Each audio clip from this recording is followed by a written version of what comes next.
Hello friends and welcome back. I have been really busy so I haven't made a video in ages and now I'm here. I'm excited. Today's video, I don't know how this is going to go.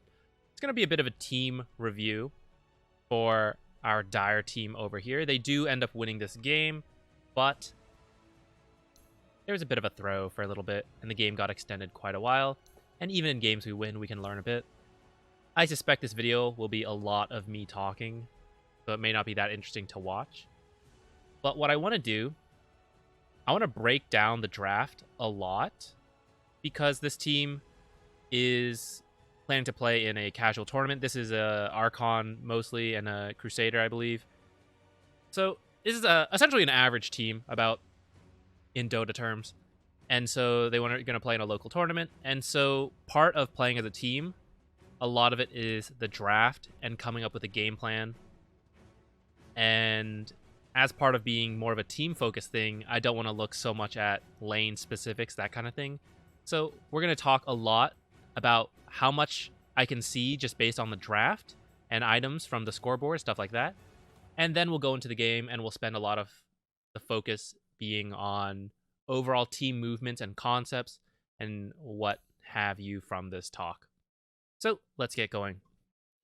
So this is a 5-position Mars, 3-position Phoenix, 4-position Tusk, 2-position Quap, 1-position Arc Warden. I don't even care about the rest of the team right now. So I know you've been thinking about drafting, and this team, from what I understand, they're pretty confident in their carry player, so they're trying to play around him, drag the game out a bit because Arc Warden is good late. Although I will warn, you guys have to be good with other heroes as well, because in the tournament, I assume they'll just check what you've drafted, and if they see you play Arc Warden all the time, they'll have to ban you out. But that's okay, because this concept will apply. Like, the team concept of playing around a carry applies no matter who he plays, so let's not worry about that right now. But in terms of a draft, I think you guys have excellent team fight, and an excellent late game potential as an Arc Warden hero, and your heroes in general are, like, Quap, Phoenix, they're pretty solid in the late game. The one thing I feel, well, I'm sure there's others, but the main thing I want to point out is that the way you guys start fights is a little bit lacking. So with the Phoenix 3-position, Phoenix is not a good initiator. Phoenix wants to wait for a while before going in and using Egg. Arc Warden is not an initiator. Quap could be when she hits like level 25 with Fear, or she gets a Scythe. But that's not going to happen for a really long time, so she is essentially not an initiator either. Now, Mars and Tusk, they could be your initiators. It's a little finicky compared to other really good initiators like Earthshaker, who blinks and ults, and it's immediate. It's really good. Now, these guys are not the worst if you have a blink, for example. But that's where we're going to get into some issues with itemization, is that neither of you guys are building to be the initiator, which makes this harder, because otherwise, without a blink, you're depending on, say, a Mars stun to start a fight, or Tusk to snowball in and then ult someone. But I mean, look at who's on the enemy team. You have a Faceless Void. He's going to see a spear coming, he's going to queue away, he's going to see the snowball coming in. He can chrono on top of himself if he really wants to, or he can just dash away. Against any mobile hero who has BKBs, even if they're not a mobile hero and they have BKBs, this team is going to struggle to start a fight. But once a full team fight starts, they're golden. You've got Phoenix and Mars combo. That's pretty much a guaranteed team fight win. But that initiation is going to be a bit of an issue. You also have some channels you have to worry about. You have a Pudge who might hook someone and ult them, or a Witch Doctor who is ulting from the back line. Phoenix Egg? Are you going to wait like 6 seconds for him to cancel the channels? No. Yeah, Quap did get a Scythe in this game and a Yules, and eventually... Oh, it didn't take the Fear talent, actually. But that's a long way away. Arc Warden also, like, he eventually got a Scythe as well this game, which I think is fine, but there's, like, you're depending on these two supports to cancel your initiation, or cancel these channels. And to me, Tusk is supposed to be playing a saving kind of hero, because the way you guys play is around this Arc Warden. And Tusk can be an initiator or someone who saves. Mars is not really a save kind of hero. So he should be the one focusing a bit more on initiation, in my opinion. And Tusk can focus a little bit more on saving people. Now let's go... How do I want to do this? Now we go through the heroes. Let's try that. I think these talents, for the most part, are fine. I really think the Scream talent is really good, though, because you have 2 channels that Scream allows you to break. It's an AoE control. I just think it's really strong. The spell block, like, it blocks stun, but you might just be able to blink away. It stops the ult. Like, that's pretty good, I admit. But should this guy be on top of a Queen of Pain anyways? Probably not. He didn't build... Okay, this guy actually did build a blink. But usually, Pudges don't have a blink too early. And so, for the most part, you can get away from that. And, yeah, this guy's got a silence, but you have a BKB to deal with that. This guy's got his ultimate. That's a bit of a hassle. But for a Queen of Pain, you just blink around, and the move slow is not a huge deal. And then Abyssal, like, I guess so. But I really like the Scream of Pain talent as a way to help deal with these channels and to crowd control some of these heroes. The itemization also does not make the most sense to me. Assault Cuirass and Monkey King Bar. This guy will do Arc Warden. He pretty much does all the right-click damage you need. Queen of Pain, if you're playing to enable this guy, then Queen of Pain doesn't need an MKB or an Assault Cuirass. And that's playing her like a right-click hero, which, yeah, you pick those talents for it, but like you have a right-click hero and a really good one. So it feels a little weird to me to build those items. And so to me, these 2 items are a bit of a waste in net worth. Like, one of these could be the Lincolns, and then you take the Scream of Pain talent. And now you have the spell block, essentially. Now you essentially have both talents because you bought the item for one of them. And then this MKB could be... Actually, what do I want it to be? Shiva's? Shiva's isn't bad. The aura... The armor is good, so that replaces the armor from Assault Cuirass. And then the aura from Shiva's will reduce time walks. This guy time walks to get damage back. Like, he takes damage, time walks, it all comes back. But when you're actually in the aura of Shiva's, he will take reduced... He'll heal a reduced amount. It's technically not a heal, but whatever. He gets a reduced amount back, so that's pretty good. You've got a Pudge you can heal up. You've got an aura heal. Like, that's also good. This guy... Yeah, he did take spell lifesteal on this hero, so he also will be lifestealing. I think Shiva's is really strong. Yeah. It's such a crazy GPM. But then it didn't go into... Like, these moon charts don't change as much. Well, we'll get to that. Let's move down to Tusk. So Tusk's items in general are fine, but I would really like to see a blink here. I think... Like, let's say he hooks someone and then starts ulting them. You can blink Walrus Punch to cancel it.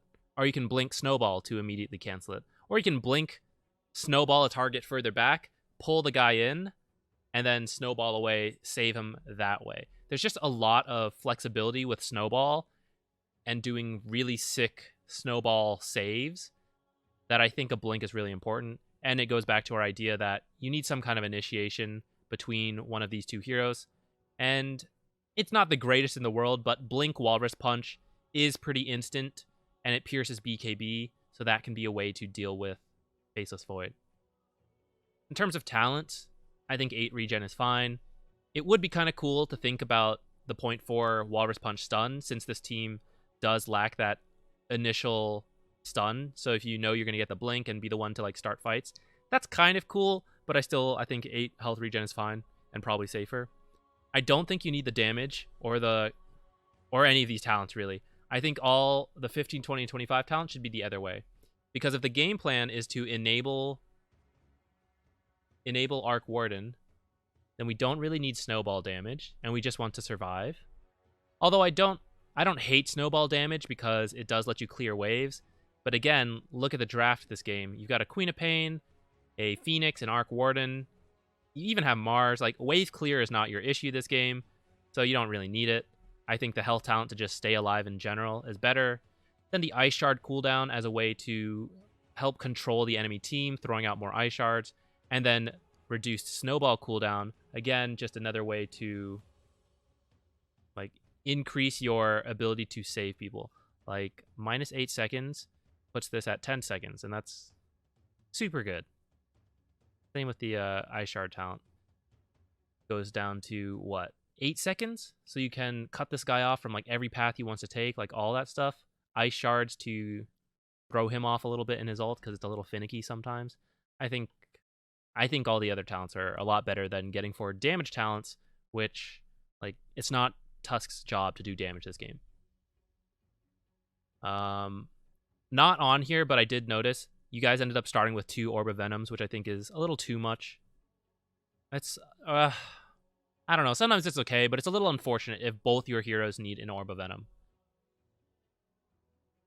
I think all of these are fine, actually. All the talents, fine and dandy. Items, I don't hate these items. Like, I think Vlad's as a way to buff up your Arc Warden is good, and Yule's as a way to sort of have a guaranteed initiation where you Yule someone and then spear them. It gives you another way to cancel like these channels, but it does mean you still need to just walk in to the enemy heroes. And so if this guy has a blink, then I don't mind this build. But like, someone here, if not both of these heroes, need like a blink force staff, like some kind of mobility item to be the initiation. But besides that, the core concept is fine, I think. Now for Phoenix, I think most of these are okay as well. I'm not a huge Phoenix player, so I won't comment too much on it. But the build, Crimson Guard, I'm going to go ahead and guess you got Crimson Guard to deal with Witch Doctor's ultimate and skeletons. And Crimson Guard doesn't actually apply to either of those. I only learned that a couple months ago, I think, when I did the same thing. I bought a Crimson Guard to deal with a Witch Doctor, and then I was like, it doesn't do anything. So that's that. It doesn't do anything, so it's not a useful purchase this game, I would say. Especially because a lot of his extra damage... Well, okay, against Faceless Void, it's kind of like okay, but I never love having Crimson Guard on a ranged hero, because you're just losing a lot of value if your hero is ranged instead of melee. So if someone on the team needs to build a Crimson Guard, it would really be better on one of the melee heroes instead. And then Phoenix could pick up the Lotus Orb, for example, instead. But all the rest are okay. Shiva's as well, if Queen of Pain doesn't want to get a Shiva's. Shiva's is really good for the same reasons we talked about. Earlier Halberd, a BKB, a Refresher. Like, there are a lot of really good Phoenix items, but I don't think Crimson Guard is one you want to buy too often. Even the Ghost Scepter, I think, is also a little excessive because Phoenix can play so far back and then dive in. Like, this is why one of these 2 heroes needs to be the one to go in first and start something so that Phoenix never gets targeted. Oh, and then actually we'll look at neutrals later in the game. And then for Arc Warden, I know some people do get Hurricane Pike. I really like Silver Edge this game as a way to disable some of their passives and as a way to just be a little bit more survivable. I think Silver Edge has some solid value, although I do know Silver Edge, because of the way they changed the build, it like doesn't feel as good on ranged heroes. So maybe, I don't know, I think this build's all right. Downside being, though, that you were farming really heavily. So like, look at your net worth and then realize that you can't actually make use of all of it. And so I'm going to guess you started buying these moon shards. But like a moonshard buff on a Tusk, like, what if instead we let Tusk farm and Tusk has a BKB? There's way more value in that. Or way more value in letting these guys split some farm and then they both have blinks. So at some point, as a late game hero, when the game is dragging on really long and you become 6-slotted, you have to decide when it is worth more to let your teammates get farm and not just continue to consume all the farm on the map, because it has a diminishing return. At this point, like, you're giving 60 attack speed to people, and they would much rather have like a scythe or a blink or something like that. And the only way they can do that is if we let them get farm. But other things you could spend money on are, for example, Boots Travel 2. You could buy something to swap out with your BKB. You pop BKB, swap that in. Even an Aghanims, because a clutch rune at the end game could be pretty cool. I honestly feel like Aghanims is better than a Moonshard on... At the least, better than Moonshard on Tusk. Maybe even Quap. Although Quap did go a right-click build, so it's like got a little more value. But then if Quap did a different build, then like she doesn't need the Moonshard. What else? Like a Helm with a Dominator. You can Dom a creep and then backpack the Helm of Dom. You'll keep the creep, and then you have like an extra aura on you. Yeah. I think that's all I have to say on that. Oh, other thing. In terms of lanes, so Quap mid, that's fine. Mars and Arc Warden, I think that's a fine combo. Tusk and Phoenix are a really awkward lane combo, because Tusk really likes to use tag team to get a lot of stuff done in the lane. And then Phoenix is just not a good right clicker. Like a very slow attack animation. It doesn't feel good. So the combo just... it's awkward. Especially in this lane. Like Witch Doctor and Faceless Void, they're a much stronger lane combo. And I think we're going to see that in the game as well. I reviewed it a little bit ago, but it's been a while, so I forget a little bit. So that's one of the downsides. Is that this lane is a little rough. You're going to have a rough time in this lane. I know the idea you mentioned to me is that Tusk and Mars can roam around together as supports. That is true. But you do sacrifice the lane a little bit. And then Phoenix is a little awkward as well. As like, okay, we need to make space for Arc Warden. So the four of us will get together and do stuff. None of us are good at hitting towers, though. You know? And that can be okay. If you just win a fight hard enough, you can just take the tower a little slower, and that's okay. But you do have to keep that in mind, that it's like, okay, this bottom lane is not that strong, so they might have a rough time, which means when these two supports start grouping up to gank people, that'll be a little awkward. Neither of them is a very good natural initiator, like compared to, say, an Earth Spirit. Well, Tusk is like okay, but it's still a little awkward. And the only lane you can really gank is mid. And that's kind of okay, I guess. You could, like, the two of you can play bottom with Phoenix and then occasionally gank mid. But it's a little awkward. So, thinking about the draft, I might substitute out Tusk or Phoenix to make that lane stronger. And because I think Mars 5 does play a little greedy. Actually, I'm not that familiar with Mars 5, so I won't get into that. But I think this bottom lane being a little weak, it's going to make the future difficult. Like, if our plan is to roam together with these two supports, but their lane goes badly, we're just weaker than we should be. And so if we pick someone else who's a little stronger with Phoenix, I don't even know who off the top of my head, because Phoenix is such a kind of an awkward laner sometimes. But maybe someone with a bit more initiation. Maybe like Tiny. I don't know. Pretty much you're not playing this bottom lane. In my mind, this bottom lane is not playing against Faceless Void and Witch Doctor. Tusk is cutting creeps or something, and Phoenix is like doing Phoenix things for a little bit until you just don't want to do a normal lane. And if you don't want to do a normal lane, it's like, why are we picking Tusk? Because Tusk wants to do a normal lane. Now, of course, in the draft, you don't necessarily know who the enemy's going to pick, but that's something you can think about when you're drafting. Like, Tusk wants to play the lane, and he needs someone who's good at that, and Phoenix is kind of awkward. I think that's everything I have to say for the start, so we're going to hop into the game now, finally, and look around. Okay, for this, we're just going to run around in free-to-play cam, and let's switch vision to Dire. And I'm just going to try to talk out what I think can be happening at different parts of the game. We'll try not to focus too much on the specifics, like I mentioned before. And we may not even look through the entire game, just because I know it's hard to incorporate everything all at once.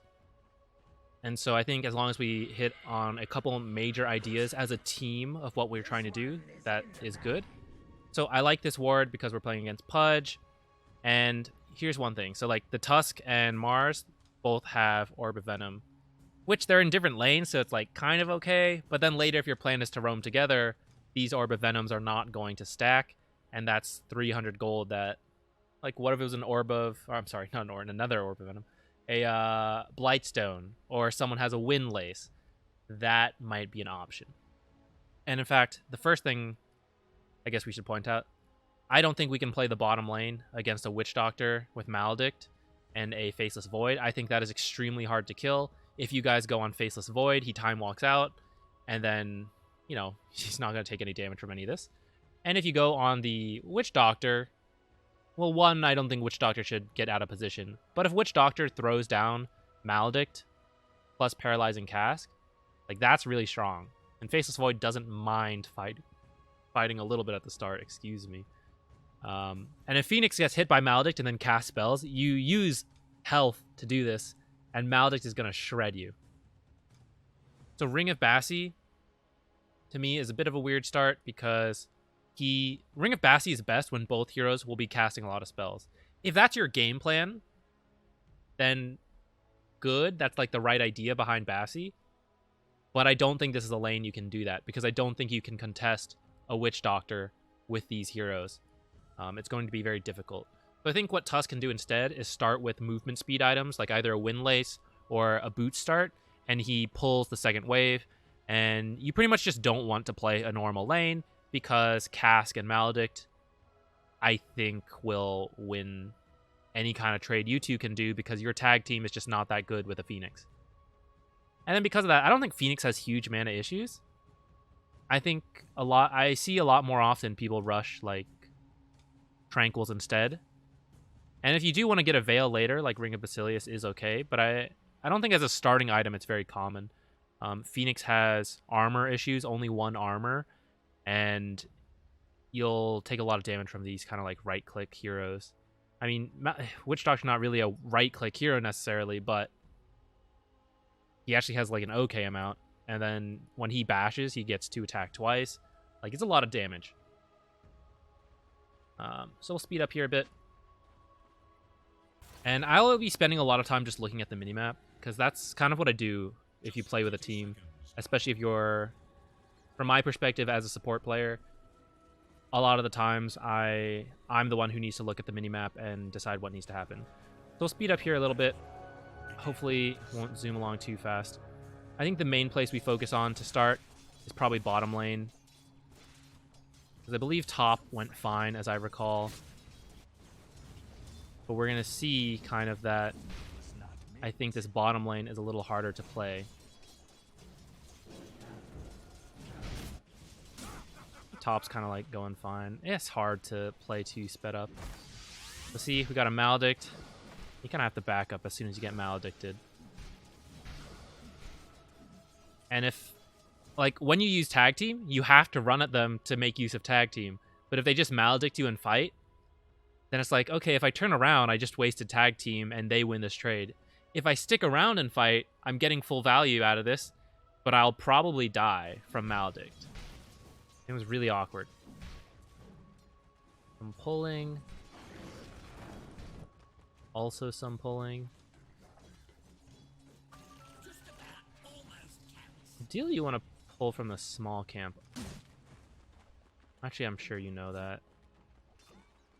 Okay, that's actually pretty solid. And then stand over here. Don't let Pudge like come over here. Stand here and push out the Pudge. Don't let him walk over and get this XP. Just like pretend to play aggressively, and then he'll never even know you pulled because he'll back up over here. Instead, he's like getting these last hits. Let's pull this net worth up. We see Void having a great time, right? Because bottom lane can't really contest it. Let's speed through the laning a bit because we want to look more at some team movements later that start around... Well, they start when the laning phase ends. Yeah, bottom first gets killed. A little bit expected. What are the items here? Seems fine. Wait, what's in this? Another Wraith Band. You know, I won't comment too much. I don't play that much Arc Warden, but I do think usually they try to build like one more stat item, either another Wraith Band or something. That may not be true. I won't worry about that. I'm not here for the too much itemization. Okay, I don't like a full magic wand. Actually, we just did a video on this, right? So we can just refer back to that, but I don't like the full magic wand. These two heroes cast a decent amount of spells, but not the most in the world. And frankly, if he uses Maledict, he is trying to kill you like 100 to 0, which is sort of when wand is good, but you're not going to have enough charges for it to really matter. This is not like a slow harass spell and you build up some stick charges. This is like, I cast 2 spells and I kill you. And now you have 2 charges. And then you come back to lane and I do it again, and now you have 4 charges. And like, you're going to die repeatedly or lose all your health before this gets a lot of value. So I don't think it's very good against Witch Doctor. And I'd rather see just one stick, just the magic stick, 2 branches, sure. And then you get Tranquils, or you could go for the Veil. The Meteor Hammer build is also pretty common on Phoenix right now. Although I don't know how to...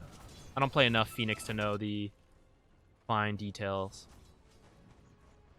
As soon as mid has 6, you can start thinking about trying to get kills. What we've talked about bottom, how they're a weak lane, that makes ganking bottom a little difficult. And so ganking top is probably a little safer.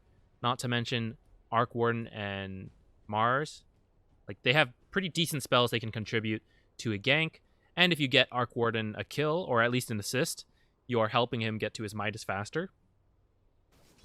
So that can be something we think about. Don't be afraid to ferry out a Clarity or 2 or a couple Mangoes to be able to make these ganks. You don't have to depend only on the bottle when you're the mid laner. But right around the 6-minute mark, this could be a great chance. So let's pay attention to that. Let's see if you... See, right now, actually, you should be pushing this lane out to go get the rune. Like, just auto-attacking a bunch right there. Okay, regen, not the best ganking rune, but you are coming top, and that's really good. And looks like you're just going to get a free kill. Great. That's the right idea.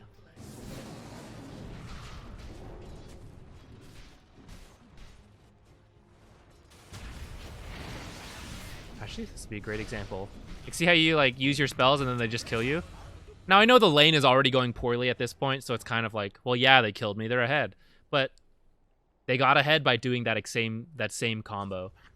And that's why you can't really play this lane, and Tusk has to do stuff like trying to pull the wave all the way around and stuff. I don't know if you need 2 wards bottom, because Pudge is top, which means wards. Like, you have one here, that's pretty good, but then another ward for the mid lane so that you can see this, either the top or bottom rune, and I would prefer the ward on the top half somewhere, because that's where Pudge is going to come, right? If he leaves top lane, where does he go first? Probably mid lane. And so having the ward somewhere over here really helps with that. I also think mid either buys their own sentry or someone gives a sentry, but put a sentry mid to let you know, like, you think the lane is empty, and really Pudge is like coming around, and you think, oh, it's just Pudge, who cares? But there's actually a Clinks waiting on the top or something. Combining it as well, like putting a sentry first, making sure they don't have wards, and then you place your ward, that lets you know that, first of all, they don't see you ward. And then if Clinks is running top through this sentry, like he goes invis, and you, like, if you don't have a sentry, you just don't know where he is. He could be sitting in the lane, going to jungle, whatever. But if you have a sentry on the top half, at the least you'll know if he runs top, and then you can let Arc Warden know, Mars know, like, hey, get out, be careful. Or you see him go invis and he doesn't walk through this top area where the sentry is. It's like, okay, he's either still mid or running bottom, but we at least know top is safe. Top can keep doing stuff. So it's good to have something there. Now, around this time, Arc Warden is getting close to a Midas. I guess not the worst. Ooh, unfortunate. Okay, generally, even if you see an opportunity like this, try to always use God Rebuke first to slow them and then the Q. And then that'll just be... That's just safer. Also, you could have probably cut through this tree to run through. Looks like this is going to work out, though, for you. Unfortunately, you have 4 heroes up here. That's not really where you guys want to be, but you are getting a double kill. And Arc Warden is here, so it's kind of like not too bad.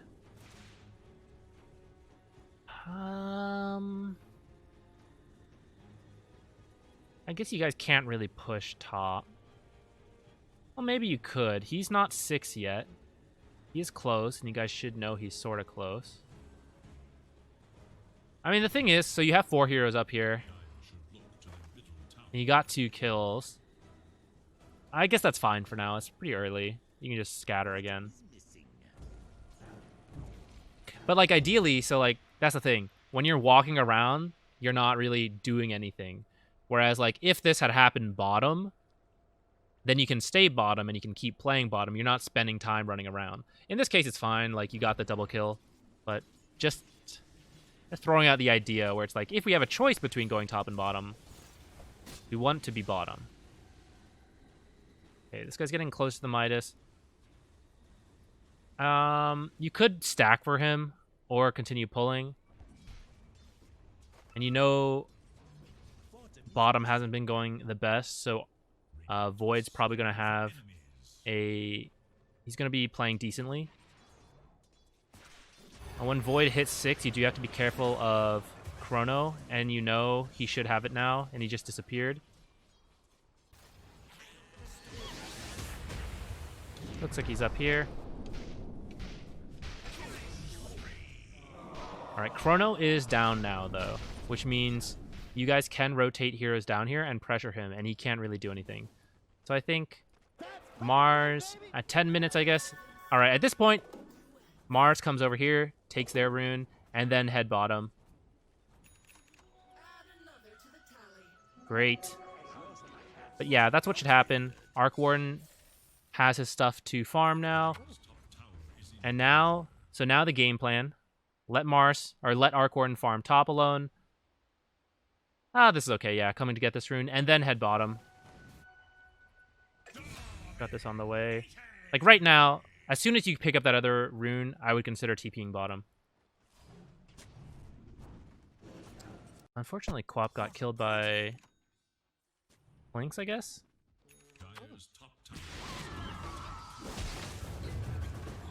Ooh, the bounce into ult. Unfortunate.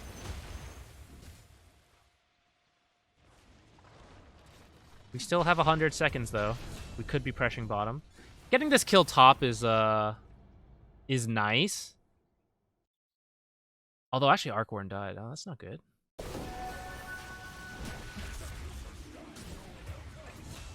That's a bit of a misplay. Because I was going to say Arc Warden should be able to be up here on his own against Viper and just farm the wave, like with the ult. But dying 2v1 is a bit of a misplay. Not to flame too hard. You do get the return kill on Mars, but I don't know. I do feel like Mars should be bottom right now. And we draw all the heroes down here, and then Arc Warden just defends this tower and jungles.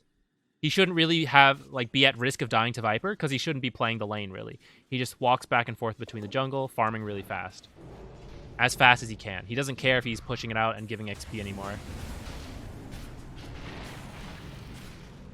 He's actually going to kill him. We're under-leveled, so we don't have the ult.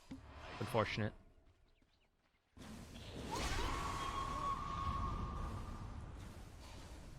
A bold attempt.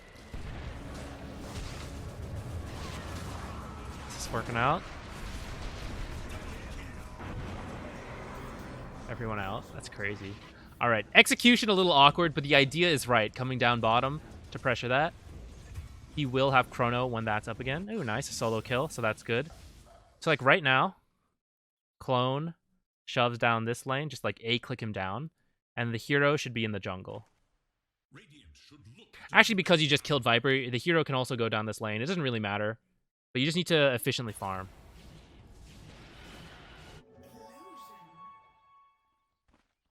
You're stacking, or you're going to smoke? He has Chrono, so you guys have to be a little careful. and you are down your ultimate. So right now, I think what you're doing is fine. Just play it a little safe. You see a couple of them there. You want to try to shove out bottom, I think. Because right now, we have this vision letting us know Pudge is top. We see him there. We see him there. 3 in this area. So there's only 2 down here.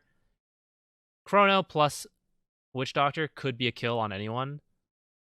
But still, I think it's good to shove this lane out and have Faceless Void show up or have Witch Doctor show up so you know where they are. Because right now, Faceless Void and Witch Doctor, maybe they're smoking mid or top or something. And in fact, I do think going top to kill Arc Warden would be really good right now. And so by shoving in bottom lane, you're giving your team some vision. So using your spells to shove this out, I think would be good. Actually, check items real quick. Yule's first. I think that's okay. I'm going to guess this is a medallion. And you're getting the wand now. You guys should be carrying detection because Clinks does have invis. So the supports need it, and then probably one of the cores as well when they free up a slot. Like when they finish Yule's, probably pick up some detection in case you blink. Okay, this is good. You got detection on Phoenix.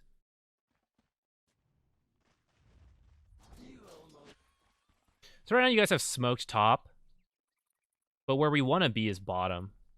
You don't want to draw attention to Arc Warden.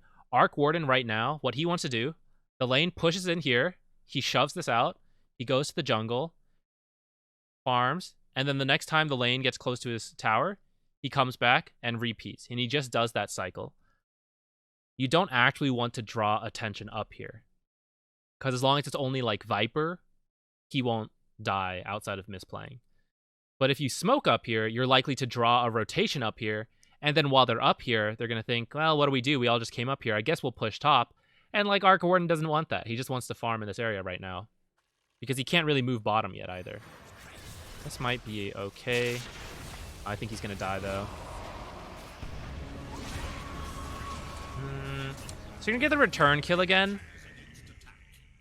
But we lost bottom, and now we have 3 heroes top. And again, this is not where we want to be. We want Arc Warden to feel like he can be left alone up here.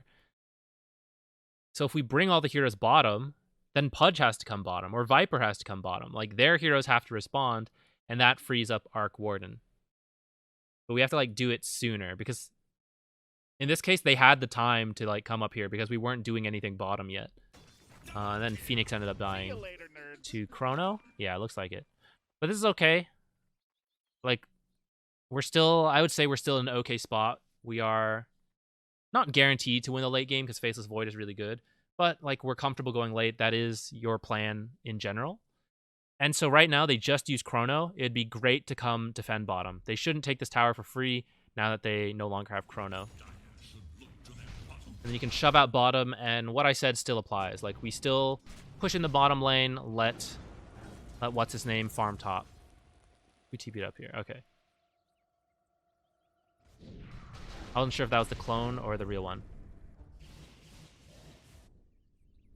Like, we want this tower so that we can move on to other areas, and then Arc Warden could come down here even and push stuff out.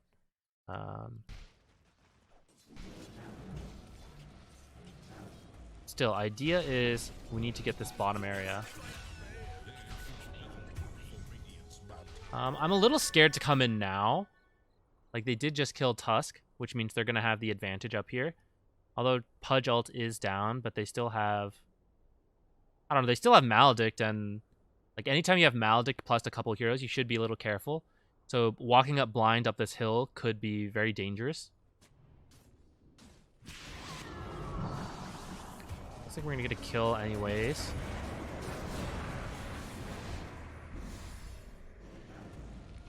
We traded Quap for a Witch Doctor. Not ideal. They're better at small skirmishes based on their abilities. Like, they have Cask, they have ult. Like, these two do a decent amount of damage as long as people are controlling for them, which they are. And our team has a harder time. Like, the stuns are not necessarily reliable from Tusk. Like, Ice Shard is not reliable. I know Snowball and Walrus Punch can be, but then you have to, like, walk in there, and that's scary. And we've leveled up Tag Team, but, like, These heroes are not the best at using tag team, unfortunately. I feel like Tusk feels a little awkward to me in this game. Now we are running out of time to pressure this Void, because now he has Chrono again. All our towers are defended. That part is good. We haven't lost anything yet.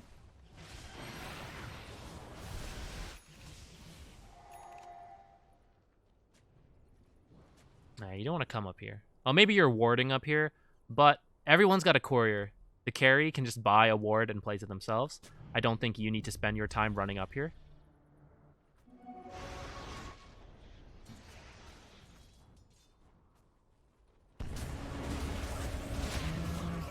Okay. I don't know if you need to ult there. I think you guys can probably get that kill without committing ult. Like, when you have ult on Phoenix and Mars, that should almost be a guaranteed team fight win. The only way those team fights go poorly is if they have like an amazing chrono or they pick people off a little too fast, because you line up the ult and the egg. I think I saw you guys do it in this game. So I think you do know the combo. But for everyone else, if you put the egg like right on the ring of Arena, or you Arena on top of the egg, it becomes extremely difficult to hit the egg. I think it's technically possible, but it's really hard to do because Arena blocks auto attacks. Like, anytime you have both ults, you should feel amazing.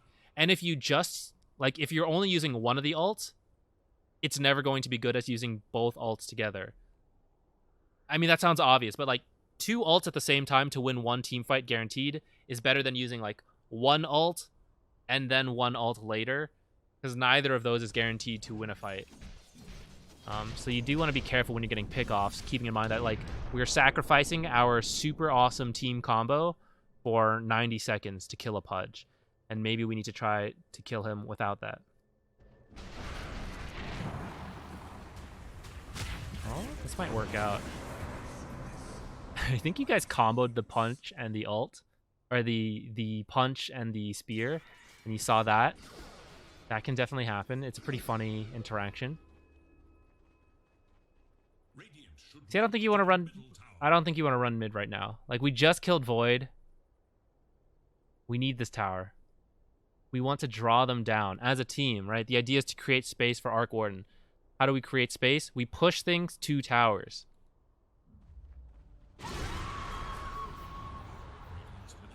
Like, we keep rotating top, but like, it's really not where you guys want to be. I know you guys are getting kills and stuff, but it's forcing you to rotate top. And you guys are actually in the lead right now, and in a decent amount, right? 3K. But no tower is down, which is kind of crazy. Like, sometimes it happens in games, but at a higher level, you'll see that towers fall pretty quickly because everyone knows you need to pressure them, and it's impossible to do everything perfectly in a pub game, right? So eventually one team loses a tower here or there.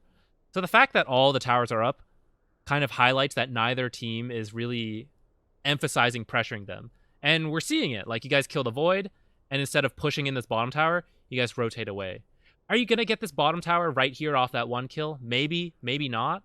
But at least we'll chip more damage down to it, and we'll force people to come bottom to defend.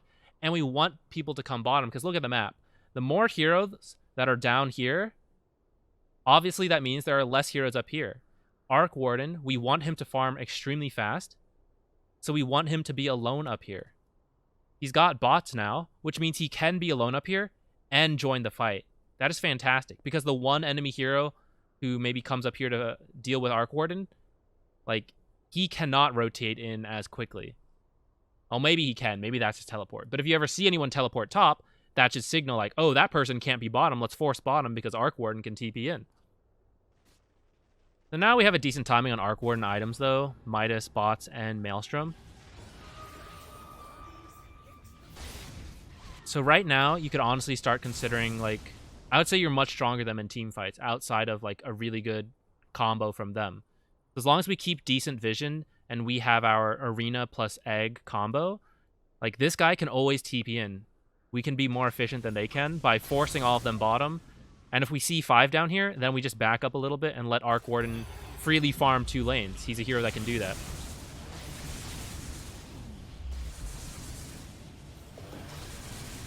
So we got 5 heroes down here. What's the plan? Smoking. What do we see? We see Viper mid. Viper's the offlaner though, and a relatively difficult hero to kill usually. You guys are invading their jungle instead. Let's slow down for this.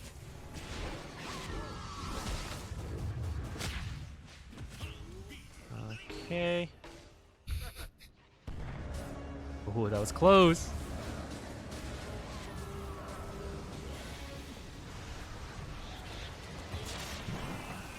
I was a little worried, but looks like things are going all right. 2 are dead. What should we do? We should pressure tower. What are we doing? We're all in our jungle. Scattering back onto our own half of the map. You got bots. Oh, wait, where's the cooldown on bots? Does it show here or here? Either way, I'm pretty sure you have this up. As soon as that team fight's over, we can look at the map. 2 heroes here, 1 down here. Archon could TP top. You got a siege wave here. We'll probably take this tower. After those 2 kills and 2 people were dead down here, maybe bots weren't quite up yet at that moment. But, like, this is what bots are for, is to pressure the whole map. We're here. We should be defending bottom. Or not necessarily defending bottom, more like pressuring their tower. And that's why it's okay to come defend bottom, because we can turn that into pressuring this safe lane tower. Not strictly that you, like, want to defend this tower forever. But you don't want to give up any free towers either. We're all coming mid. This is kind of okay, too. It's a little easier to do bottom, but mid's a pretty good objective as well if you get the chance. We don't have Arena and Egg yet. Close. We got top tower. I don't think anyone did anything there, though, did they? Oh, no. Okay, you were here. My bad. Yeah, so this is good. But see, look at this. Free tower. There's a hero here dedicated to this, and he can't really stop it. And look at that. You didn't even get the tower. The catapult did it. And that's fine. We've now opened up top a little bit. That's something that could have happened earlier, too. Not to be too picky. But it is. Now, it would be careful. So you just ulted and used your clone's bots to come here. But you're pretty strong right now. Like, honestly, you've got your Mjolnir and bots. You still do want to prioritize farming. But with your team, 4-man coming bottom, and you've got the Phoenix ult ready, like, you should be ready to rotate in and contribute to the fight.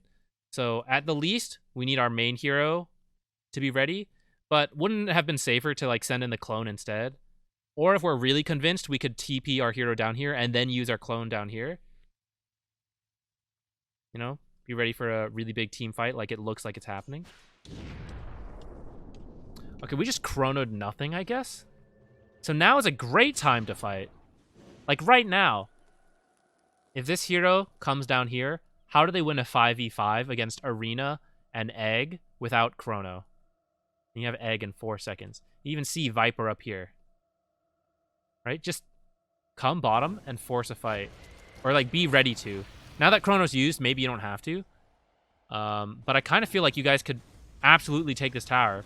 But instead, we're kind of just, like, letting this Void farm down here. Why should this guy be allowed to farm when you have so many heroes here? He has no Chrono. And you have this, like, unlimited combo. You guys can literally dive right here. With the Arena and Egg, the Arena will block tower shots. The Egg will be impossible to hit.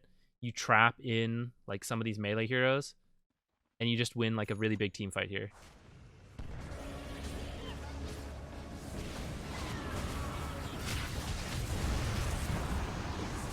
Okay, Egg used now. I think it's gonna be okay. Radiant's bottom tower is under attack. Did you bring the clone in? Yeah, you did. I kind of think the main hero could be here too, though. Like, we sort of won that fight, and yet somehow they are still pushing us back. That's kind of weird. They have 2 heroes, and we're, like, by our own tower. Or, if you don't want to come, that's fine. But, like, that means there's 2 empty lanes. And that's map pressure. But instead, we're, like, farming here. Now, I know it's really hard to play a micro hero. I've played Arc Warden a little bit and, like, others. And so I know, like, I get wrapped up in a couple things. That's hard to do all this. So I don't mean to, like, flame too hard. Like, just play better, play efficiently. But I do want to highlight that, where if anyone on the team right now is looking at the minimap, you guys can say, hey, we just killed 3. And you would have said this like 20 seconds ago, by the way. 20 seconds ago, we just killed 3. We lost Quap. We know the last 2 heroes are down here without Chrono. He should be extremely safe to go to any lane he wants, top or mid. And I would prefer mid because this mid tower is low and the mid tower is just fantastic to get. And anyone on the team can look at this minimap and say, wait, you aren't pressuring anything in this jungle. Go get this mid tower for free. This is just like not taking something that's free right now. And also, isn't it weird that we had like 3 heroes pushed back by just 2? Like, it feels awkward. I would have been okay with Arc Warden coming down here and everyone pushing bottom lane as well.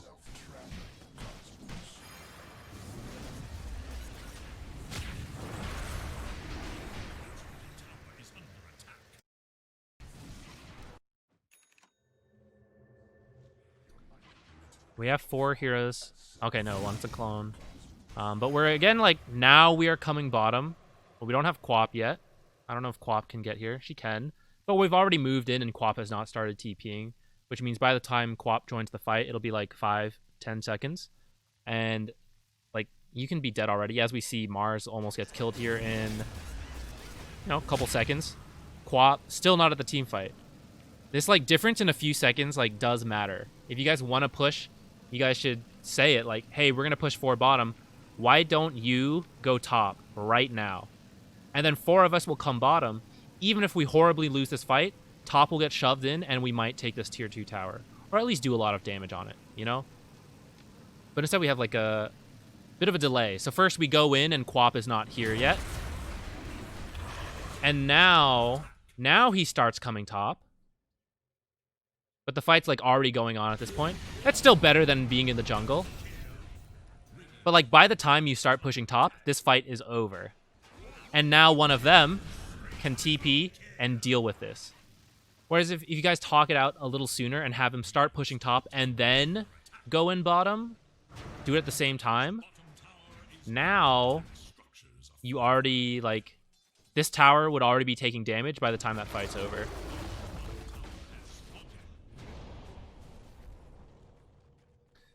So that slightly awkward start to that team fight did mean that we lost that team fight and lost that tower, even though we were in the lead.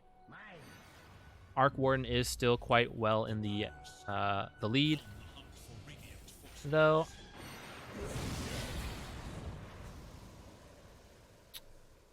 I'm not sold on the Hurricane Pike. I know it's kind of good against Chrono, so you can attack from further away. But I don't know. Arc Warden already has a lot of attack range talents. I kind of like maybe something else. Like, I think Arc Warden is fairly ahead already at this point. And he is. He's like 5k ahead. I think you guys can be pushing towers, taking Aegis, stuff like this by this point already. It's really hard for them to contest Aegis when you have, like, Mars Egg. As long as you have, like, some vision up here to see Pudge hooking people out or, like, a Chrono.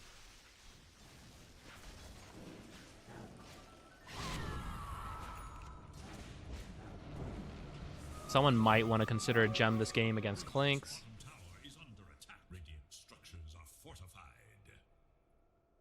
We have really nice vision bottom. These 2 wards are solid.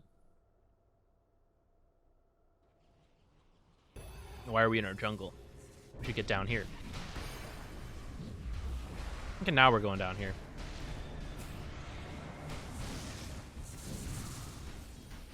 Looks like we're going to try to kill Void.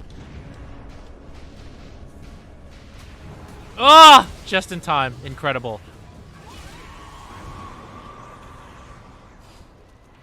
Now, unfortunately, that did go a little awkwardly, though. Now this time, though, we did have mid pushed in. And so look, even though we lost that fight, we got a tower out of it. This is an example of how it probably should have gone. Like the example before.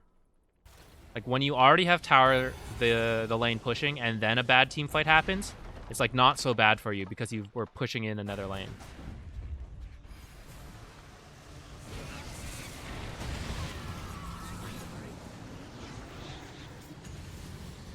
Don't forget Arc Warden TP top. He can't join. I know his clone's here. This is kind of working out, actually.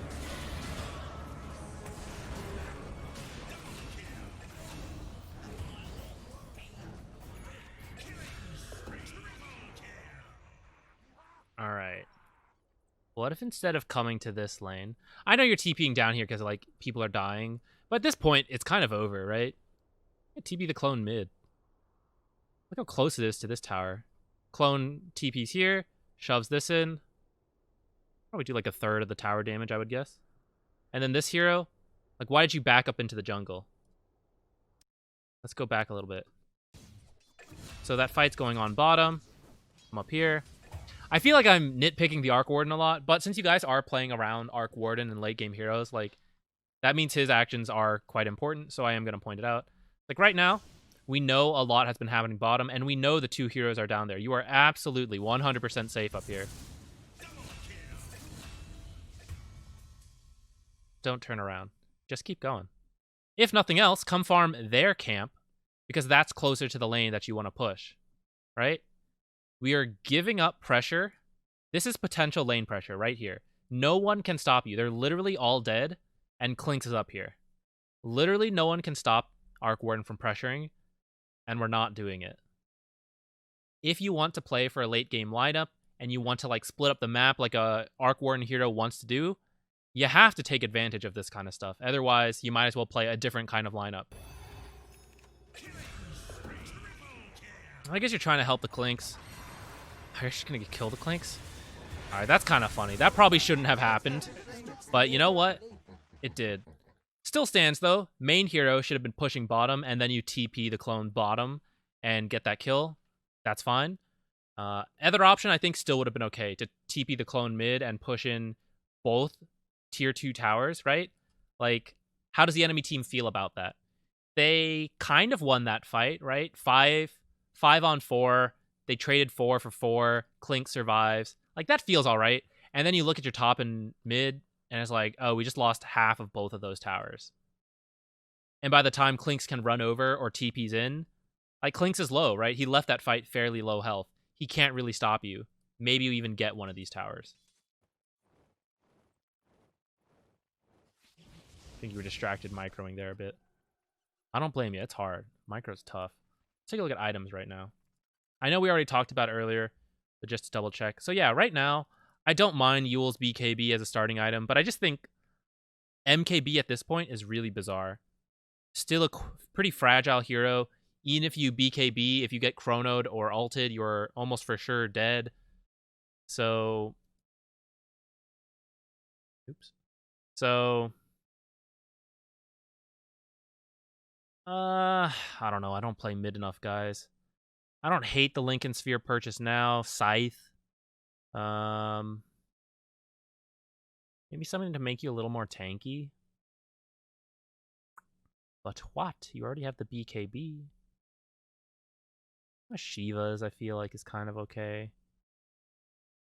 Yeah, I don't know. But I just think the MKB, right, doesn't make you any more survivable at all. And you don't really need your right-click damage. Like, again, the Arc Warden, he's the right-click damage.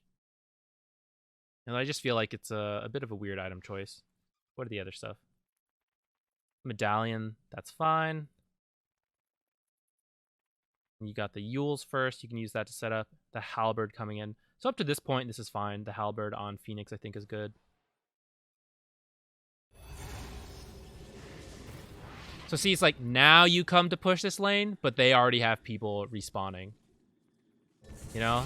That could have been a world of difference. Where this tower is already dead. Looks like you're actually going to die here. Maybe feed 300 gold. Yeah, so instead of getting about half of this tower, instead, We get one wave and we feed 300 gold. So it's really important to push whenever the opportunity is there. Whenever big team fights happening, it's the job of split pushing heroes like Arc Warden and Anti-Mage to be pushing a tower and not backing into the camp. And again, I've tried playing Arc Warden. I know how hard it is to be like keeping an eye on the map and like doing all this. So anyone on the team, help them out. Let them know we're getting into a team fight. Go shove lanes, like push. Let them know. Make it easier. It's really hard to keep track of everything. We aren't pros.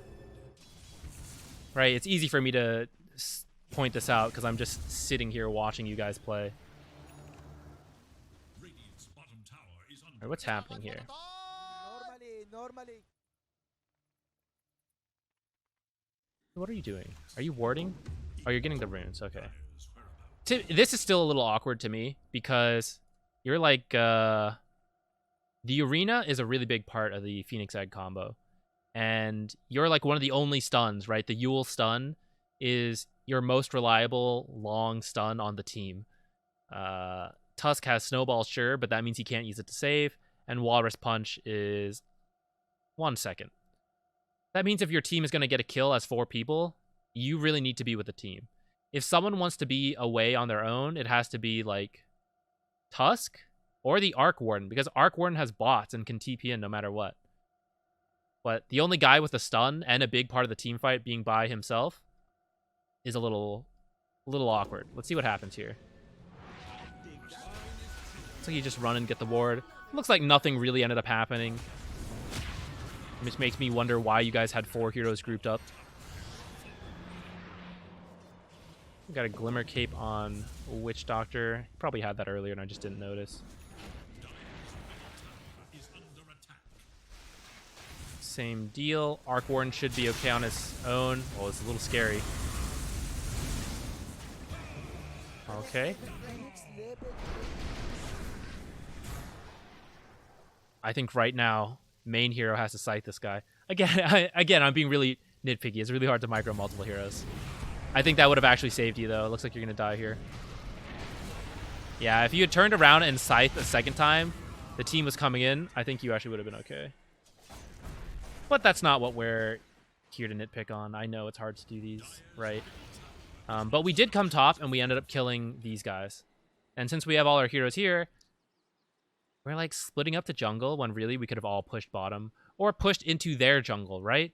Why farm your own jungle if the 4 of you can farm their jungle? Are the 3 of these guys going to fight the 4 of you? Maybe. It's a pub, but they shouldn't. And then you guys, like by coming down here, you guys get pressure on this tower and you can farm their camps, which means when you're done here, you back up and then you can farm these camps.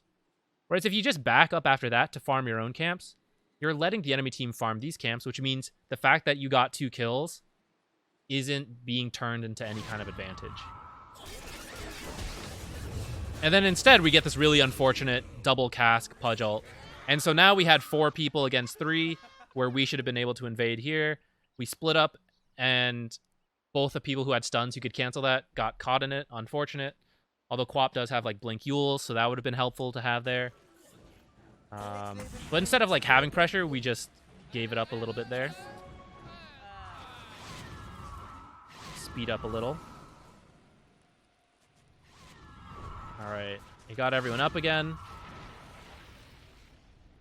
I do think you guys are strong enough to just be like forcing stuff. If you do want to drag it out late, that's okay too. But the game plan should still be to like, you know, keep lanes out. And 4 people together and Arc Warden bots in. Seeing a lot of like weird groupings, I guess, where sometimes it's like unclear what's happening.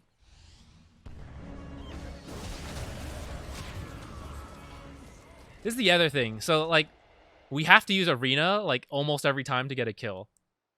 Now I feel like you don't need to use it here to kill the Witch Doctor, but if you are in that situation where you have to use Arena every single time to get a pick off, that means you can only get a kill like every 90 seconds, even down to 60 seconds. Like someone like Witch Doctor can go every 14 seconds, every 30 seconds, 20 even at max ult. You know, here's like Jakira who have a low cooldown stun. When you don't have anyone like that, it's really tough to play. I think it's a lot easier to play a game when you have lots of low cooldown stuns. Kind of the Team Liquid approach.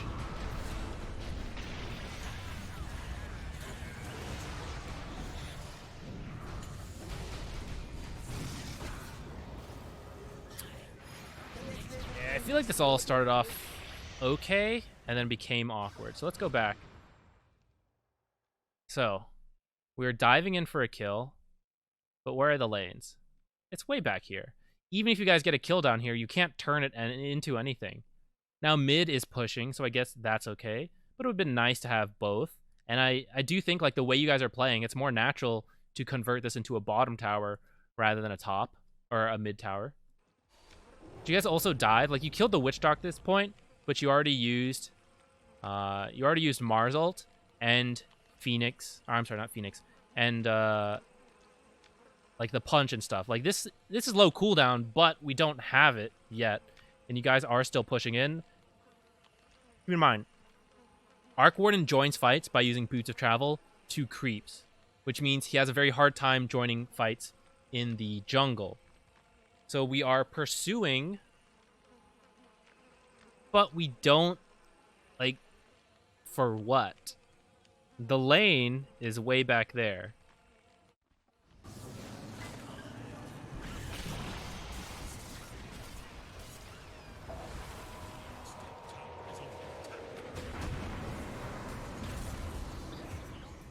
You know, I guess it was like, it's kind of going okay up to this point, and then they get a really good chrono and he buys back. But again, even if we stopped there, what happens, you know? The lane, mid lane is back there. Bottom lane is all the way up here. None of us can get to top lane besides Arc Warden. It's just like a little awkward. And like at this point, Arc Warden is ready to fight. I don't know why you guys want to fight without him at this point. He is actually now your best initiator with the Scythe of Ice. He is really strong. This is like time to play together already. I know you guys are imagining late game, but this is late game. He has one more item he can swap out. A Hand of Midas at this point. This is slotted Arc Warden. He was already early, like by the time he has Mjolnir, Boots of Travel, Midas, and maybe part of another item, like Arc Warden is ready to contribute to fights at that point. And at this point, you're like full on ready to fight. Any longer you go beyond this favors the enemy team. Maybe not favors them, but it's like, what does Arc Warden need to farm further than this? Not much, especially because Aegis will probably go here. And so, we start a big fight, and then Arc Warden's not here. If Arc Warden was here the whole fight, this could have gone quite differently.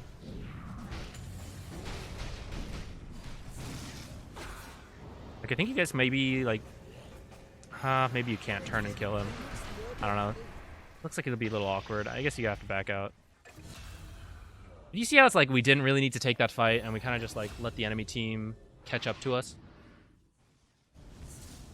I mean, you knew that. That's why you sent this replay in, because you said that you guys threw a little bit. So let me tell you. I guess that's what I really want to highlight for you to get out of this. Arc Warden at this point is already ready to fight. He's level 25, okay? In terms of levels, he will not improve that much. I know he gets a few stats, but like he really won't improve for another like 20 minutes at this point until he hits level 30.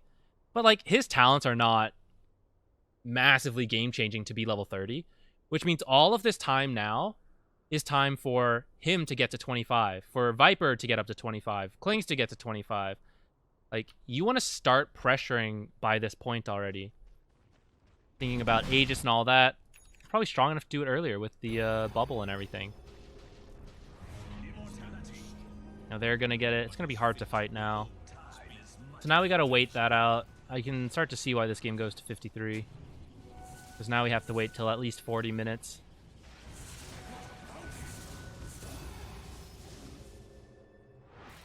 What are you getting next? I think you should get the MKB over Moonshard. MKB is like the item of choice right now. It's a little busted.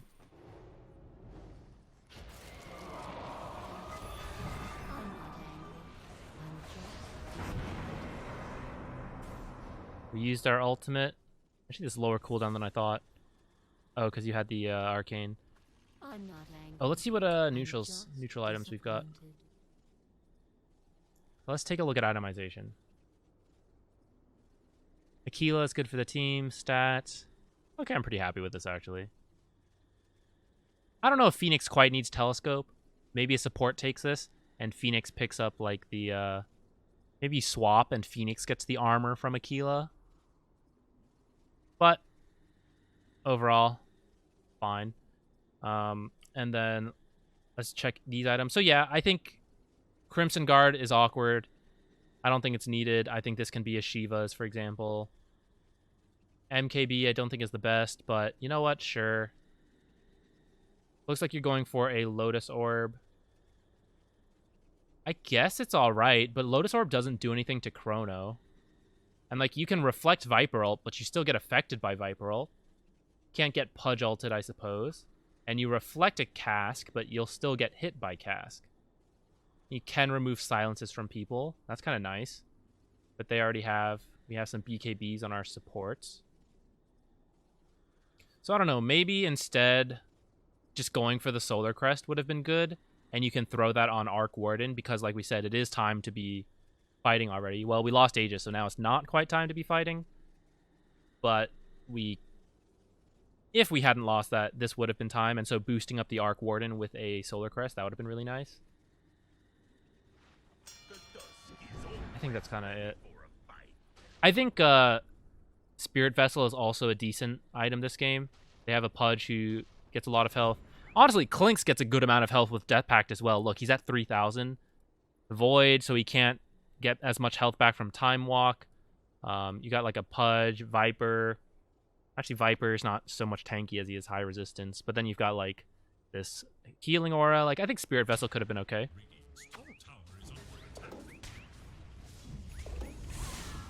Alright. Right now we should use Clone to push lanes. Looks like we are.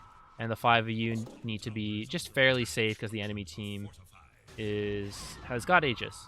You guys are still technically a little stronger, I would say. But it could very much depend on who starts the fight. You see all of them coming in. They have Aegis. You blinked up here. Oh no, sorry. This is a replay bug. They're smoked. My bad. I'll just look at the minimap. Yeah, okay, they're smoked right now. I still think you should be somewhat aware of this. So, like, look, we see this, right? Someone should see this. Okay, they actually even smoked on your ward. Coincidentally, your ward just happened to die, so I don't blame the fact that you guys didn't see it. But it should be a little suspicious if someone's watching the minimap, because we saw at least 2 heroes. In fact, before the ward died, we saw 3, I think. 4 heroes. We see 4 heroes, and then this died. Now, I'll be honest, I probably might have missed that too. But I would, like, someone should eventually notice, hopefully, that it's like, oh, our ward's gone. Did they de-ward it, or did it die? I'm not sure. But I should still be worried, because there were 4 heroes down here, and now they're all gone. So they could have smoked. This lane is right here, and no one is dealing with it. 4 heroes were down here, and no one is dealing with this lane. No one's farming this lane. That should be a big warning that something is happening. And if you're a hero like Quap who has a blink, I don't think you should use blink to farm. You should hold it defensively and be ready to get out. In this case, it looks like it doesn't matter. Looks like their smoke ended up being not the best. Don't want to be up here as Arc Warden. Think we're going to see him die. Nope. Chrono's the Mars. I guess that's okay for us.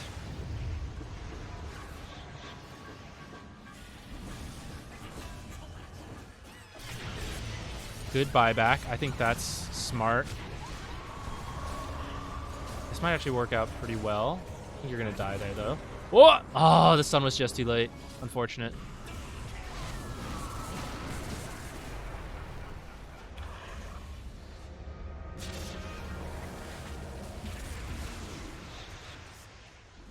It was very close. Yeah, I don't think you want to chase this. This was very close to being a really solid fight. If Mars was able to get off ult before dying, I think that could have been turned a bit. But then again, like, we didn't need to fight at all because they have Aegis. Well, it's very understandable that maybe you guys missed them smoking and you didn't realize. But if you guys see it, like, this is why it's really important to look at the minimap, because if you are paying attention, all the information is usually in the game to make smart choices. And you see 4 heroes disappear, you see that no one's farming the lane, even though it's right here, and 4 heroes were literally just here. That almost always means they're trying to smoke or do something. In that case, you know they're coming from here. Where can they go? They could go this way, but why would you need smoke? Why not just push the lane? And if you were going to do that, someone should push the lane. Or you could invade the jungle. That would be pretty normal with a smoke. Or you could go through mid lane. Either way, it's all in this top area, right? When you smoke in the top half of your map, you're usually going to the top half of their map. And so if you know that, your team can either back up further, or someone should immediately start pushing bottom. Like, the whole team can move bottom and then go back. Or just have the Arc Warden clone push out bottom and you guys all just wait passively if you want to play it really safe. But 5 people are missing, and I don't think you guys needed to get into that fight. Let's actually back up. You know, like, we know they're coming in from this direction. Oh, I guess this guy did end up showing down here. It's kind of bad on their part.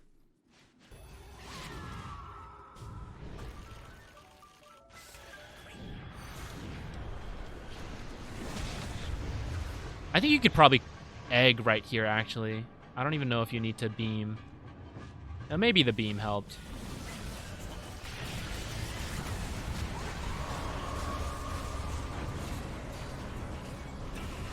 It was really close. I think at this point, I might just be trying to get out. Well, it's tempting. You have 4 heroes against there, too.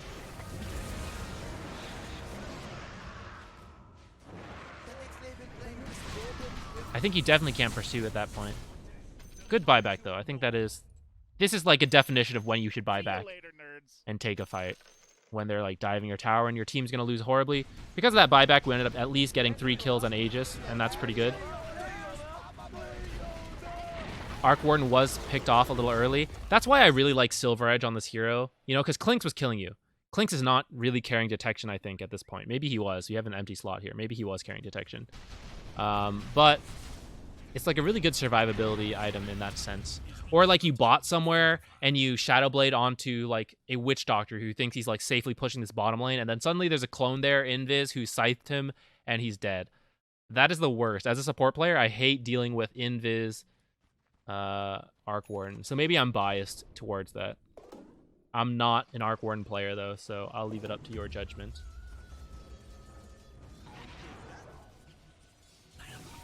Oh, we're getting to the long side. Let's speed up a little. I guess that was expected as a 53-minute game, and I said I would take a long time. Okay, so we just smoked up. I don't hate this because we have all our abilities. Let's look at our lanes. Top is being pushed into us because he's up here, but that could be a great reason to come bottom. Bottom lane is pushing for you. Mid lane is being handled right now, but you have some time. So I like the idea behind the smoke. We don't have vision, unfortunately, so that is a little scary, but we do see this guy top and these guys here. So if we can find a kill and then turn that into a bottom tower and maybe even push into high ground, that could be solid.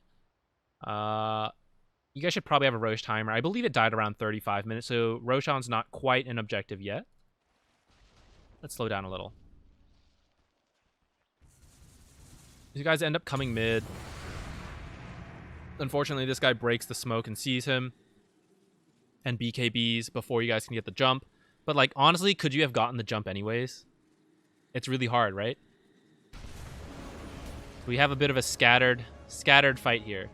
We have Arena. Oh, wait, guys. We can zoom out. Oh, we have Arena going down. But at this point, who does all our damage? Arc Warden. At this point of the game, Arc Warden is like all of our damage. And then we also have the Arena Egg combo. That's another source of damage. So by solo Coliseuming, solo ulting, it's not even a Coliseum, it's an arena. Solo arenaing this Viper means that Phoenix can't combo with it because Phoenix is over here getting gone on. Tusk, he's our save, right? We were saying that I think Tusk is the best save, but he's solo chasing a Witch Doctor. Our our damage is not able to attack right now. He's being chased away by a void. I'm highlighting all of this because even at the draft, we kind of knew that we're playing around this guy. And yet here we are on a gank, and we're like doing two separate things, and we have forgotten about the guy that we're trying to play around. And he's like way back here on his own. I mean, Phoenix is here, but Phoenix is getting bashed to death, right? So it's like, we barely have damage to kill this guy. Now we're getting a double scythe here. That's pretty good. A bit of an overlap there, I think. Now, this ended up working out. But you see how there was like that confusion in what people were doing. We have some people here, some people here. And fortunately, this guy was able to... You have the Princess Knife plus double scythe. And Phoenix Egg just barely hit the Void as well, I think. The fight did end up working out, though. And now we can push mid. I think the clone could TP bottom or top. Top will protect this tower. Bottom is already pushing for you guys, so maybe top is a little better. I don't think you need the clone to take this tower. Unfortunately, your creep wave did die there. Okay, this is really good. Him buying back, unnecessary. He shouldn't have. This is your win criteria right now. If you guys just back off right here, that's fine. All you have to do right now is kill Faceless Void. So one thing you guys could do, you could all stand on this cliff and set up vision in this area. That will prepare you for Roshan, which is up in another minute. And then you guys just wait here and see if one of them wanders up here and 5 of you just kill that guy immediately. This guy does have Chrono, though, still, so I might be a little scared, and I might just back off. And that would be okay. That would be totally okay to back off right now, because if you kill him one more time, you can win the game. Or at least break high ground. Can't be too scattered against the Clinks. You guys do have the Sentry at least, but you have to have a bit more vision when you're dealing with someone like Clinks. Okay. We got that Mars pickoff here is unfortunate. That has pushed us back. We don't hate it, though, because like we said, I'm not angry. it's not a big deal, actually. We just need to... By the way, put your... Ah, shoot. What video is it in? I think it's in the Roshan video, Kairu. I don't quite remember, but there's a spot. It's like right around here where my mouse is. Oh, I forgot. I'm still zoomed in. It's like right around where my mouse is right now that your courier can stand, and you will see Roshan, but people cannot see the courier unless they're like standing right in here. It's a little finicky. Something else you can do is just have the courier patrol back and forth, or have the courier stay up here and then occasionally check down. Like you come here and right click and then put it back up there. That'll prevent it from being killed like this. But as soon as Mars is up, I would be thinking about smoking.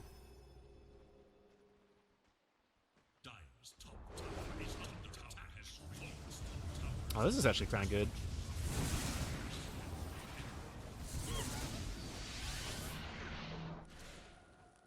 Okay, Mars is up. Phoenix Egg in 5. Smoke.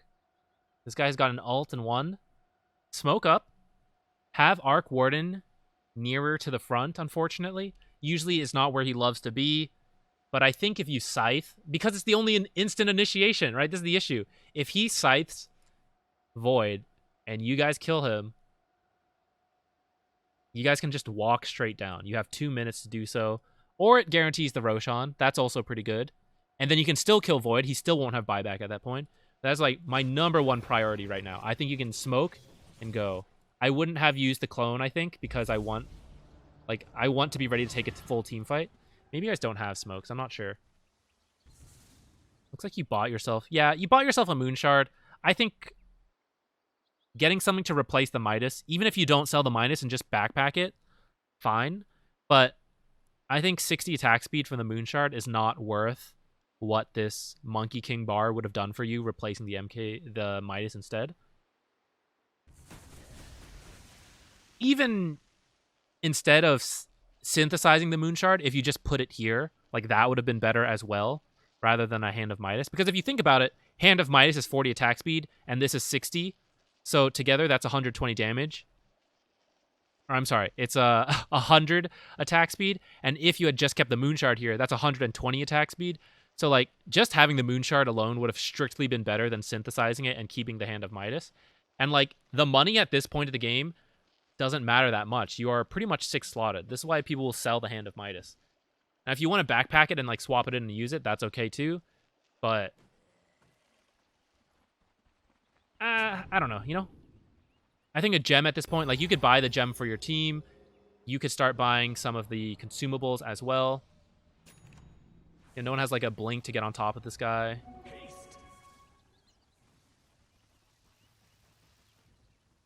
little awkward. I guess you have the clone pushing top, so you're waiting to see what they do. Okay, you should have seen 2 couriers go that way. Okay, you are pinging it, you know. Okay, this is scattered though, right? A team fight is decided in a few seconds. Getting split up like this is a big issue. Mars can be dead before anyone can get over here to help. Or Mars could find someone and stun them, and that stun is over by the time anyone gets over to help. You guys have to try to be together and be on the same page as much as possible. I know, easy, right? Just perfectly communicate, guys. But I do want to highlight that. That is like, it's really important to be together. That separation right there could have been a lost team fight, where Mars gets killed first. Now it's difficult to get a safe Phoenix Egg ult off, and you're taking a 5v4. You didn't have this captured yet, which means even if Mars had buyback, he can't rejoin the fight. It's just like, it's opening up the possibility to be really difficult. Now, you guys don't need to force this. And in fact, I would rather you guys be playing top because that's where Roshan is. And we actually just lost Roshan. The other team got Roshan because they saw all 5 of you bottom. Because we're all playing down here. But we knew Roshan was going to spawn in this area soon. And that's why earlier I had said, like, oh, we should ward this area and stay around here, be ready for Roshan. And then we made this movement bottom. But at this point of the game, when you're waiting for Roshan, the movement you want to make is top. Or at least, like, mid or something, you know? Like, this vision does not help get the bomb tower. And we're going to sit in base again. We're scared. They have Aegis and Cheese. Fortunately, we can rat with Arc Warden. And just keep bubbling the tower. You might want to save clone for this reason. Gonna lose that. Where did we egg? Here? Did I miss something? I don't know if this is necessary. Let's slow down, I guess.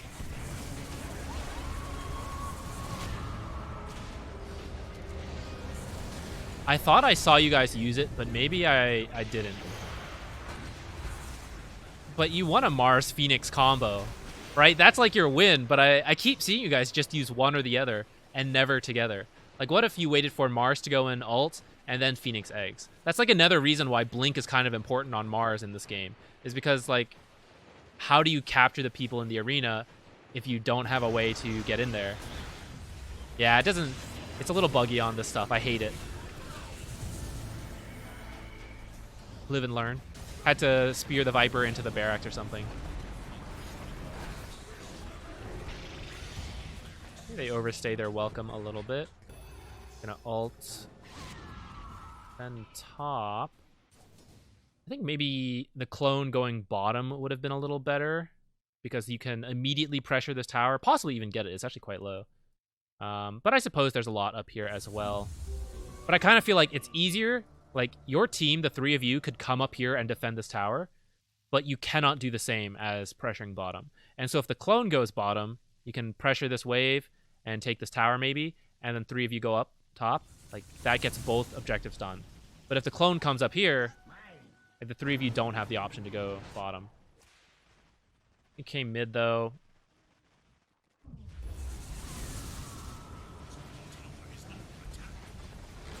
TP the clone away again. See, I don't know if you...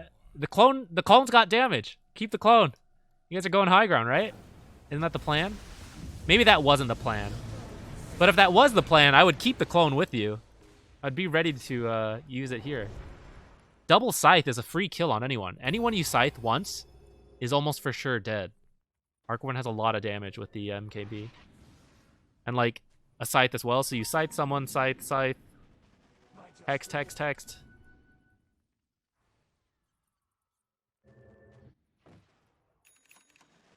Playing a little scared again. I don't think you guys need to be that scared. As long as you have the full combo, they don't have Aegis anymore. Or maybe you guys were just sitting back waiting for Ooh, unfortunate. Okay. I think you know this. I'm gonna guess you panicked. If your smoke doesn't break, they're illusions. This is not just a replay bug. Smoke does not break to illusions. So if smoke doesn't break, the real hero is not here. The next label player I would is not Scoreboard. keep looking for a fight after we use Arena. I think you're done after that.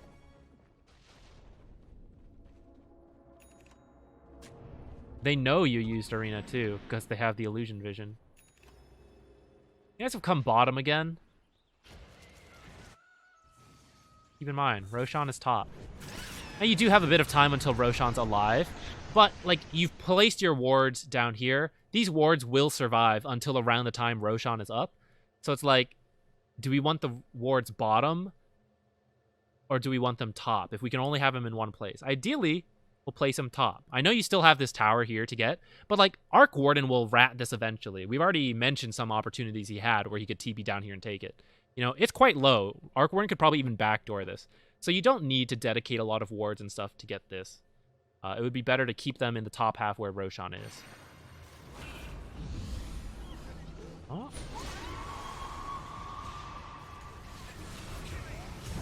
See, a little separated again. The support's down here, while the guy we're supposed to be playing around, he's up here. Like, keep in mind why you picked Arc Warden and why you picked this draft was to play around this guy. Like, multiple times now we've seen, like, we go in without the guy, or he's not in position, or like we are not in position. I don't know how you want to think of it, but sometimes it's totally okay. Like, if you're Tusk and you're the safe, it's absolutely okay to like sit here and watch Arc Warden. And when you see Chrono come in, you blink and punch that guy. And you snowball the Arc Warden or something. Like, whatever you have to do to enable him. You Solar Crest him. You Lotus him. But, like, if you're not next to him, you can't do any of that. And then what's the point? I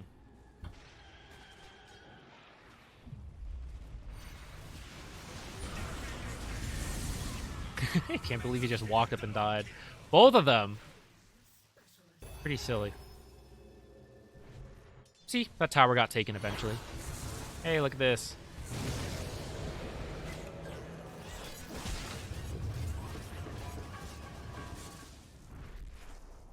It's kind of good. This guy just used Death Ward. I would go right now. If you guys saw that he used Death Ward and these two are dead. I don't know if you know that Clinks doesn't have buyback. You should. All of you just go straight down. Someone should be pushing mid already.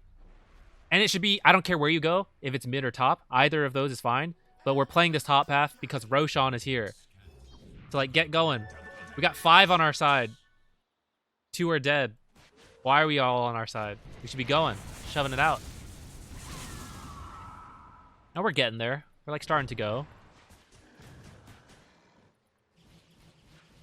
Like, he's still dead. 60 seconds. Are we punishing them at all right now? Not really. We don't even need to be smoked. You just, like, literally just go down. Anytime someone is dead without buyback, that is, like, a chance to end the game. Now, in this case, we're not going to end the game because we were all over here. But, like, you should realize that. You should be like, this is a huge opportunity. What can we get done right now? Because they cannot stop us as long as we don't feed one by one. Which, we're separating again. Right? What's the point? Just all go straight down together somewhere. Clanks is still dead. We could still do it. We could get wards down, ready to fight Roshan. It's not up yet. I think you guys were waiting to smoke, but I don't think you needed to smoke. I think you could just, like, walk down here. Okay, fantastic. Unfortunate. Didn't get the combo off. I think you had... Well, I think we flamed... We've been hard enough. I know. Just micro all your units to chain stun him. All right. Multiple buybacks. Multiple deaths. I don't know if you know they don't have buyback. Roshan's not up yet. Okay, even if you guys don't know if they have buyback, the idea still is, okay, we can push this, and if they buy back, we'll get out, but otherwise, we can get some damage in here.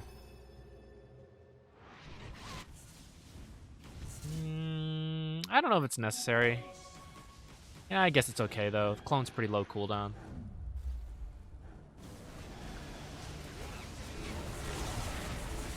Okay, they aren't buying back. That means they're probably giving up these racks. Okay, the fact that they fortify is really big.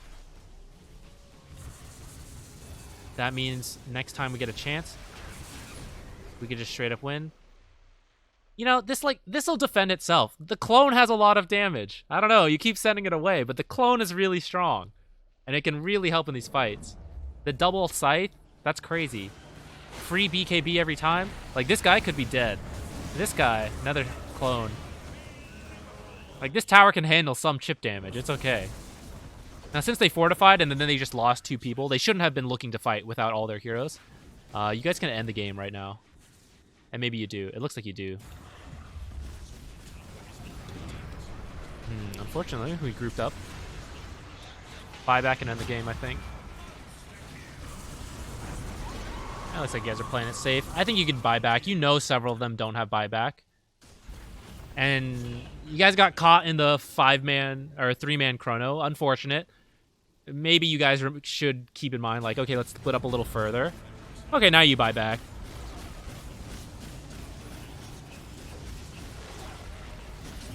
Okay. Well, what do we see there? Do we need to change the draft? Not really.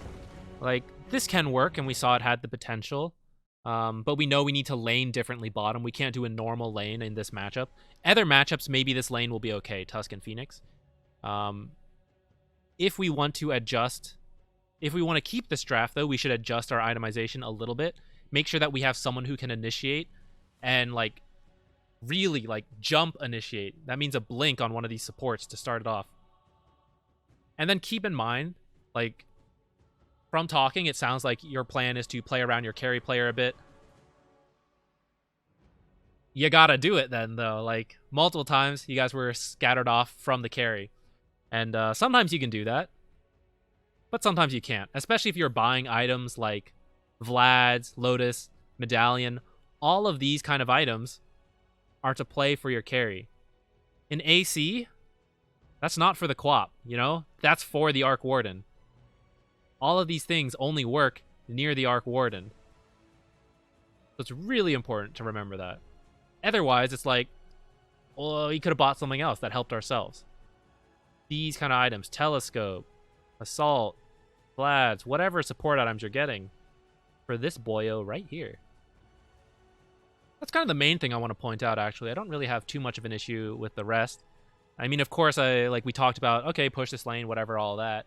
But I mean, that is just like Dota stuff that you can work on in pubs as well. But as a team, actually, this is something that applies to Dota pubs as well. But as a team, I think it is important that if you guys plan to play around a carry, you got to do it and implement it that way.